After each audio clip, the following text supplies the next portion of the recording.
Hello everyone, it's Joel Davis with United Medical Transportation Providers Group and YouAreTheBroker.com, helping you to build a highly effective and highly profitable broker business. Let me dive right in and share with you a phenomenal email for many reasons that I believe is going to benefit many of you. This is from Lamar. He writes, Joel, my wife turned me on to you a couple weeks ago, and since then I've watched a ton of your videos. I really appreciate your work. No one is sharing information like you for the NEMT industry. I've been in business for going on 4 years, and although we have grown in size, honestly, financially, I am no further ahead than when I first started. In watching your videos, it is obvious I have done everything wrong, and that is tough to admit, but I know it is true, and I have to be honest with myself. All of my business comes from access on time and logistic care. As you would say, I followed brother-in-law advice and signed up with the brokers to get business, believing that was the best strategy for success. Compounding my problem with the brokers is my insurance premiums are going up considerably, and I have no accidents, violations, or lost runs. I guess my real question is, how do I transition? You have made me a believer because you are speaking truth from experience, but I just don't know what to do next. Any help and advice is greatly appreciated. Thank you, Lamar. Lamar, again, awesome email. And first and foremost, let me thank all you guys for your emails. You guys send some great emails. Some of you guys send nonsense, which we don't waste our time with, but some of you do send some great nuggets, and we welcome the opportunity to answer those and reply to them. But Lamar, your email is good for so many reasons. Let me kind of walk through it. First and foremost, you said, my wife turned me on to you a couple weeks ago. Hey, what's that saying? Behind every good man is a great woman or something like that. So kudos to your wifey. She's obviously great.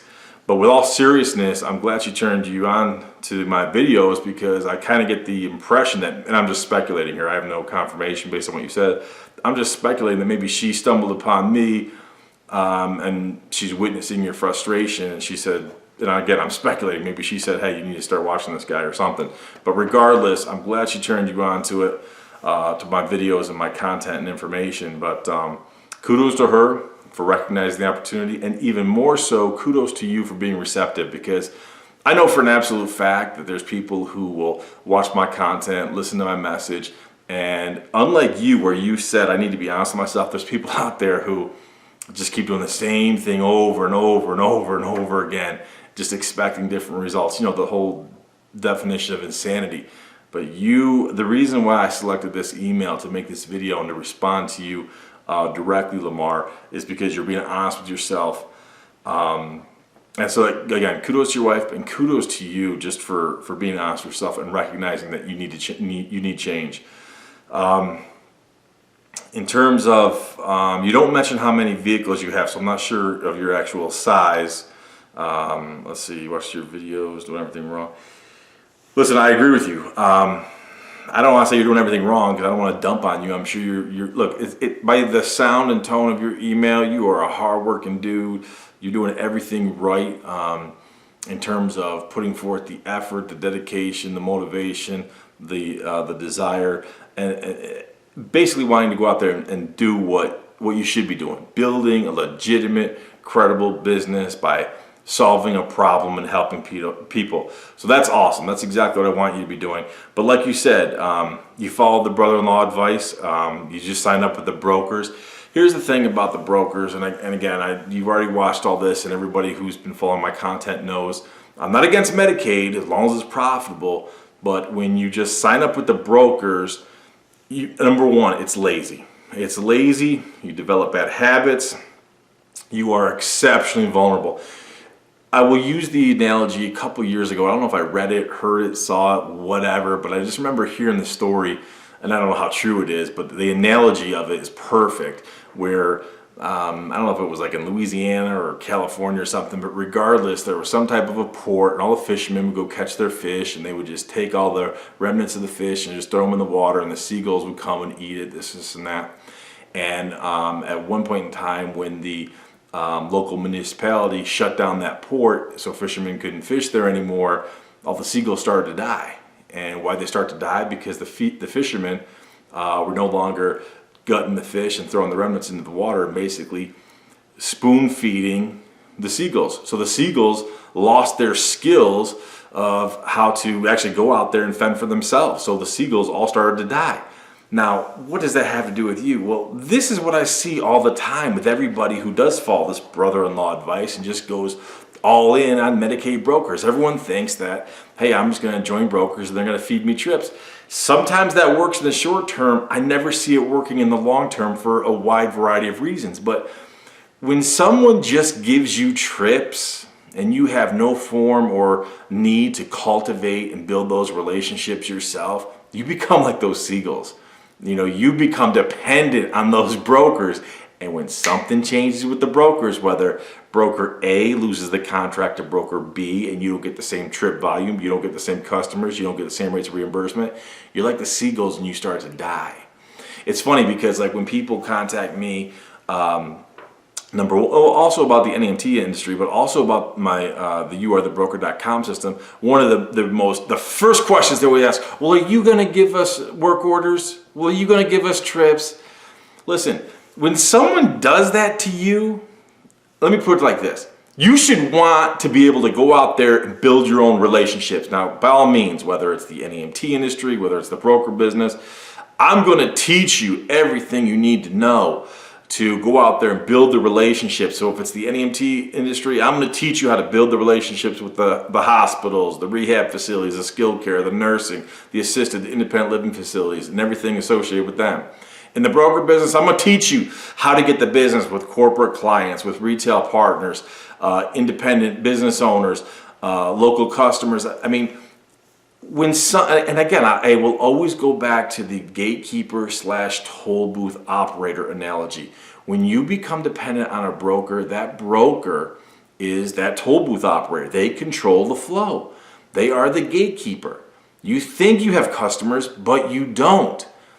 You personally want to be as close to your customer as possible. I've said it a million times, I'll say it again. Whoever is closest to the customer wins. Bottom line. So if anything changes with the broker, anything in their policies, anything in their procedures, anything regarding if they lose the contract and a new one comes in, you are instantly vulnerable. So, Lamar, I love the fact that you're being honest about your broker situation. You say compounding the problem is your insurance premiums go up. That is another critical variable associated with the NEMT and many other industries as well. But you have these influencers that literally and directly and significantly influence your business. Now, again, I don't know how many vehicles you have, how many employees you have. You mentioned that you don't have any accidents or lost runs or violations. That's awesome. But look, when it comes to NEMT, insurance is a critical component. I mean, it's obvious. So in addition to your labor cost, insurance is probably your second largest nugget, your largest expense. So I don't even know where you're located, Lamar, but regardless of that, insurance is a key component that obviously directly influences your business and your bottom line, not only your top line, but your bottom line. So when you are looking at slim margins as it is because you're so heavily invested with these Medicaid brokers, you say all my business comes from Access on Time and Logistic Care. Hey, you're vulnerable. You are 100% vulnerable to the brokers, and now you have these other influencers that directly and significantly impact your business. Man, it is just tough. And again, people, one thing I see commonly, Lamar and people who are in your situation, when they reach out to us and we start to work with them and look at their P&L, I look at the top line and the bottom line, and when you're only dealing with brokers, I mean, there's just not a lot of meat on the bones. And I got to be honest with you, man, it's not getting better. Let me give you a case in point. Many of you who are watching this, do you realize that Lyft and Uber are in more and more states becoming Medicaid certified? They're becoming Medicaid providers. So what was the first, and again, I've mentioned this in other videos, so if you guys are sick and tired of hearing me talk, just turn off the video and unsubscribe, do whatever you want. But for those of you still with me, let me give you a little education lesson. The first, I would argue the first greatest, now there have been others, but the greatest disruptor to our industry was Obamacare. Absolute disaster, okay? Because what did that do? That exponentially increased Medicaid enrollment, which made the Medicaid broker industry like a sharks to bloody water, just a feeding frenzy. There were Medicaid brokers before, but now they started to multiply exponentially, just breeding like rats. So that empowers the brokers, and more empowerment of the brokers started to push down the accessibility, the rates of reimbursement for transportation providers. But then eventually that started to stabilize. What was the next disruptor? And hey, I love technology. The next disruptor was rideshare. Rideshare started to come in and cannibalize a lot of the ambulatory work, but it also drove down the prices.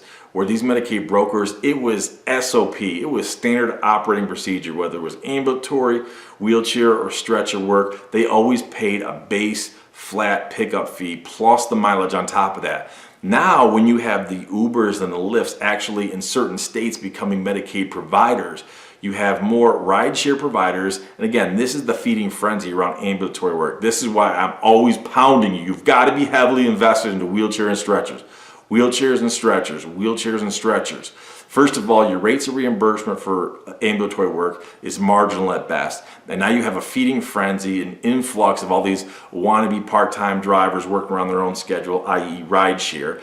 All they're doing is cannibalizing the low-hanging fruit, i.e. the ambulatory work. But that is also why many of you know this. You will see these brokers, you know that there's customers that should be going wheelchair, as in they are in a wheelchair, that client is in a wheelchair 23 hours out of the day, and they expect you to wheel the person to the car, stand them up, get them out of the wheelchair, put them in your sedan, your car, your minivan, and they're only going to reimburse you for ambulatory. Then when you get there, then you pull the wheelchair out of the trunk. That is, no, that is insane.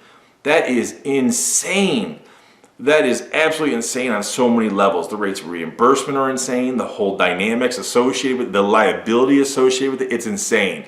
A person that's wheelchair bound needs to stay in a wheelchair. But why do the brokers do it? Because they don't care about the customer. Here's what's sad about it. Lamar and John Doe and Susie Q out there who's in Lamar's situation. Here's the sad thing about it. You actually care about the customer. Think about this. Put things in perspective.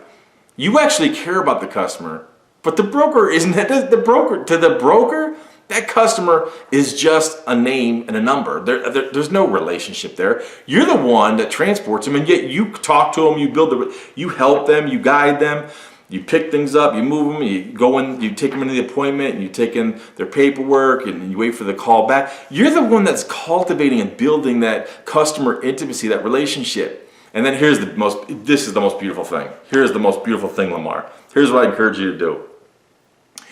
Go to Logisticare's website. Go to MTM's website.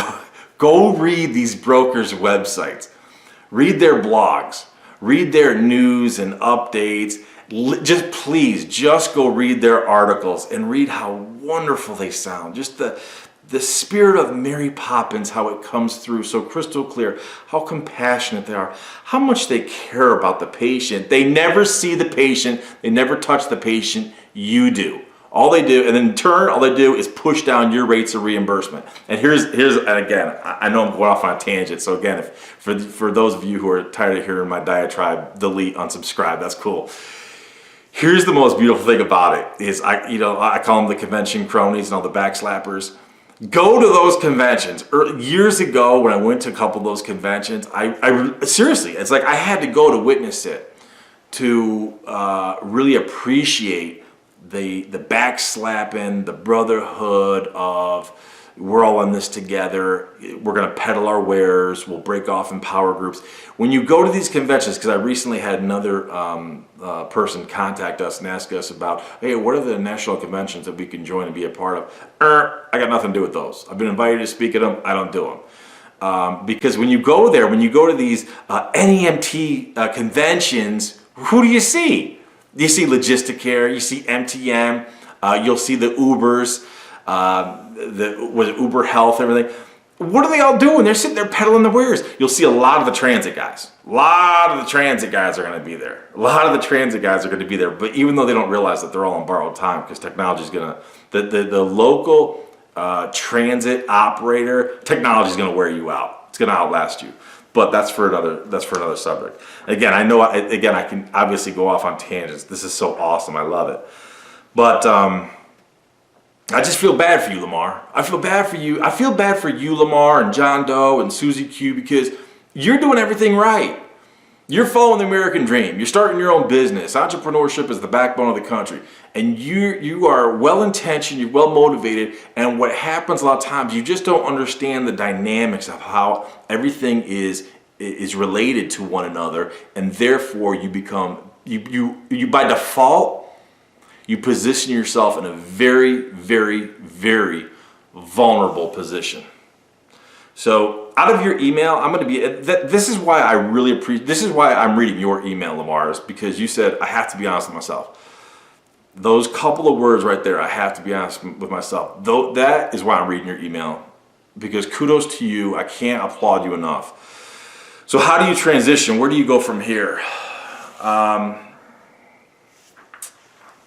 First and foremost, look, I don't know enough about your situation, so it's very hard for me to diagnose. I don't know how many vehicles you have, where you're located, things of that nature. Listen, first and foremost, if you want to transition, obviously, I'm not telling you cut off the spigot tomorrow. Don't, unless you're, and look, if you are, let's say you're bringing in $40,000 a month for Medicaid brokers and your expenses are $45,000 a month, then I'm telling you, stop now.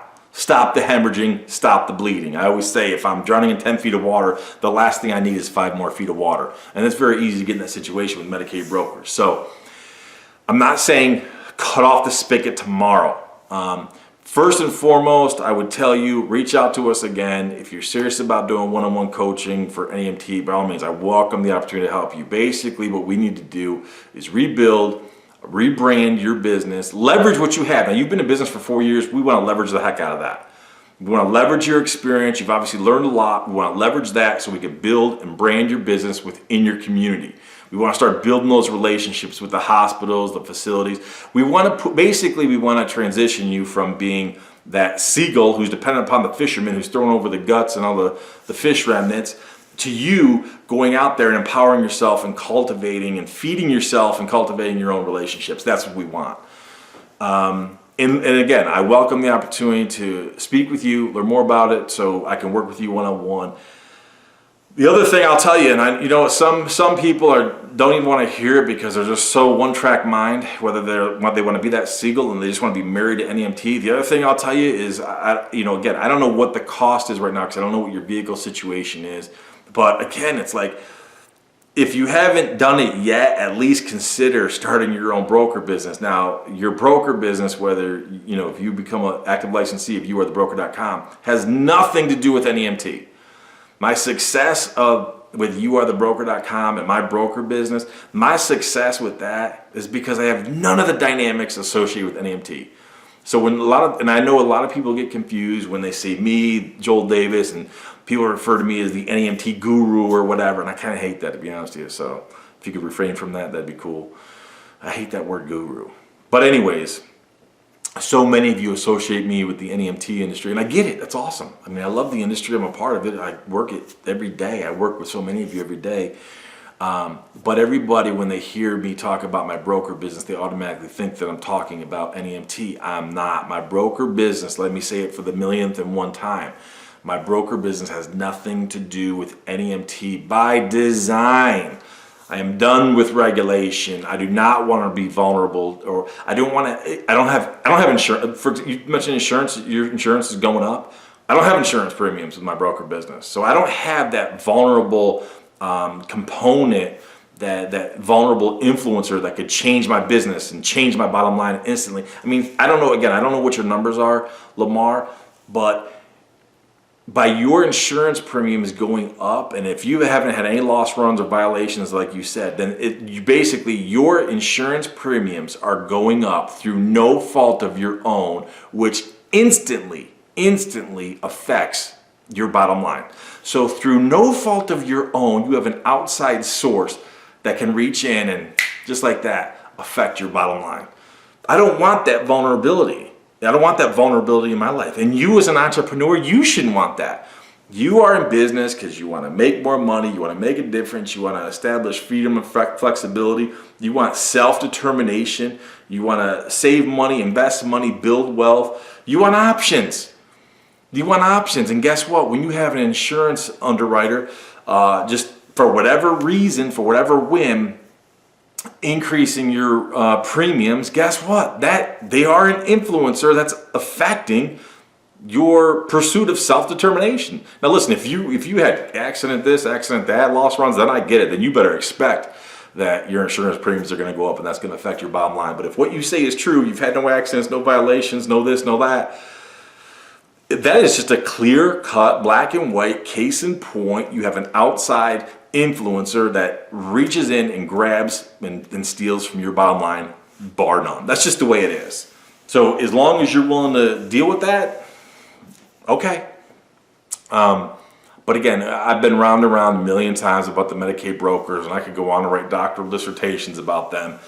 So let me go back to your point of what do you do next? Well, first and foremost, I encourage you, reach out to my team. I welcome the opportunity to work with you for one-on-one for the NEMT business. Let's rebrand this business. Let's restructure it. I want to learn more about your vehicles, your assets. I don't know what type of facilities you have and have not been frequenting with your business. I want to learn more about your local market. So we'll do a market analysis for you as well. But yeah, we'll start working with you one-on-one if you're serious about moving forward. I would also tell you, again, depending on how precarious your financial... Look, the bottom line is this, and I've mentioned this before. I've mentioned this several times before. When it comes to business, look, I like making money. I like being with people and building things. I like the creativity aspect of it. But I am absolutely agnostic. I tell people I'm a biblical capitalist. But when it comes to actual business decisions, I let numbers decide for me. And that is so liberating. That is so liberating. Therefore, I become detached and unemotional. I am agnostic when it comes to making decisions regarding business because I let the numbers dictate when and what to do. And you really got to dig into that. And that's hard. And that takes, especially when you're starting a new business, you're emotionally involved and you get excited. Trust me, I used to do it all the time. We used to act stupid and jump around. When I got my first contract, I went crazy, this and that, and I, acted stupid. And the more money you made, you get excited. But over time, as I've grown as an entrepreneur and experience, I've definitely become more and more agnostic. And it literally is just a numbers situation. Numbers, I would define the strategy, define the tactics, and I would really allow numbers and key indicators determine when we take action. So that's why I always tell people, don't ever make emotional decisions. Make your decisions on the margin, i.e. let your numbers make your decisions for you. It is liberating. It is liberating, I promise you. You don't have the headaches and heartaches. So, Lamar, based upon your numbers, what are your numbers telling you? If your numbers telling you that this just isn't viable, then get out of it. Get out of it. You're not here to work for free. You've been in this game for 4 years. Now, I believe Again, I don't know enough about, basically, I can only go off what you told me through email, so I don't know enough about your situation. But in 4 years, you should be booming. You should be booming in 4 years. But you went the path of least resistance, and you went all in on the brokers. Now, we could completely change that. In 4 years from now, you'd have a completely different trajectory in working with me.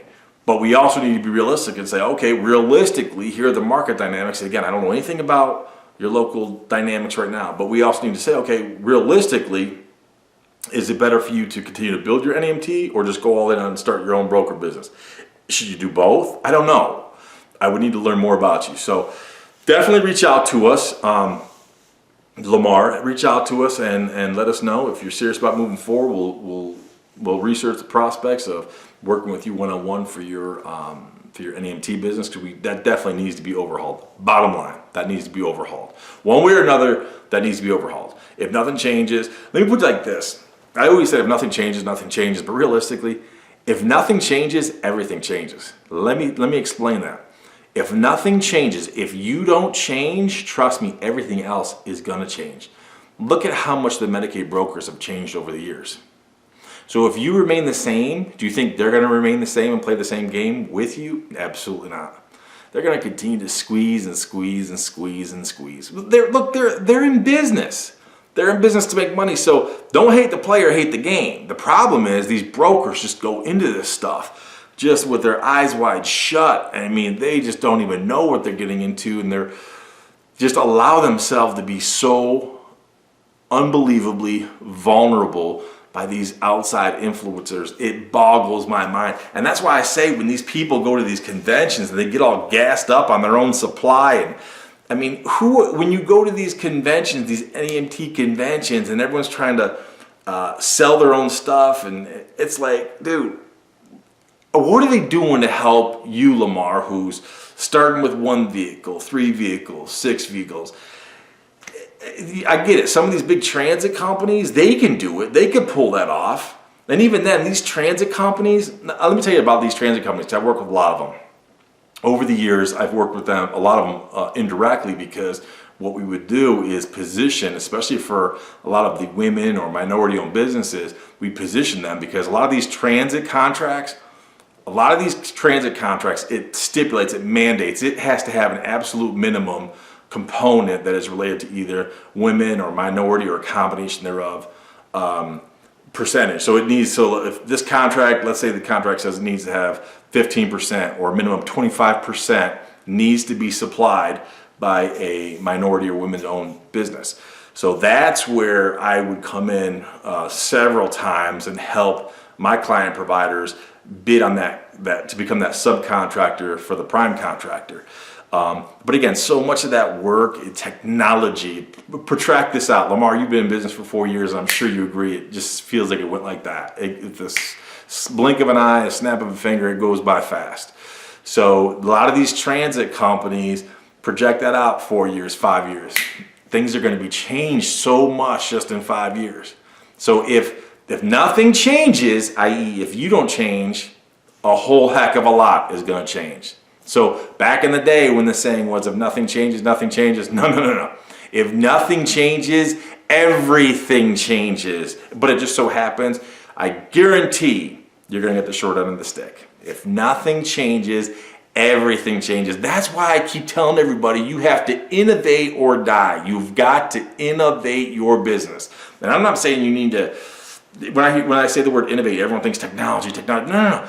You've got to revolutionize your business model. You've got to revolutionize your thinking. You've got to revolutionize the way you make money. Now listen, I can 1000% guarantee you I had no desire to make this video this long, but as you can crystal clear see, I go crazy over such nonsense. And that's exactly what the brokers, influencers, the insurance, I'm just so tired of seeing people and again, it's not that you jump in thinking that this is going to happen. It's just that what you don't know hurts you, and by default, you poorly position yourself and you make yourself vulnerable. And the thing is that breaks my heart is that so many of you, when I work with you and when I'm working with you and I learn your story, or some of you who've come to my live events and I get to meet you and I meet your husband, your wife, your families, things like that. I mean, and we build the connection. It's difficult for me because, I build this connection with you and I see that you are well-intentioned, you're working hard, but you are so poorly positioned, so poorly informed that it really puts you in a vulnerable situation. But once you know better, you do better. Once you know better, you do better. So you all have access to my videos, you all have access to my content. For those of you who take advantage of the one-on-one, those of you who take advantage of the broker business, kudos to you. It is the first step to recovery. First step to recovery, to moving forward, saving yourself, saving your business. You have to be, when you're in a position like you are, Lamar, and here's why, again, I love your email because you specifically outlined you've got to be honest with yourself. That's awesome. But you have got to be an active participant in your own rescue. I'll say that again. So Lamar and Jane Doe and Susie Q out there, if you're in a bad spot, you have got to be an active participant in your own rescue. No one's going to help you. You got to be willing to do it yourself. And the first step, by all means, if you're serious about transitioning Lamar and all of you out there who's in Lamar's situation, the first step, reach out to us, get involved for one-on-one coaching. You know what? If you're serious about just shedding all the rules and regulations and nonsense, and you want to be even more creative and ambitious, and you're done with all the backslappers and the convention cronies and all that nonsense and the overbearing brokers, go start your own broker business. Contact us for youarethebroker.com. All I can tell you is, you want freedom and flexibility and creativity, there it is. It's right before you. So when you take advantage of those opportunities, there's only one thing I can possibly do. See you at the top.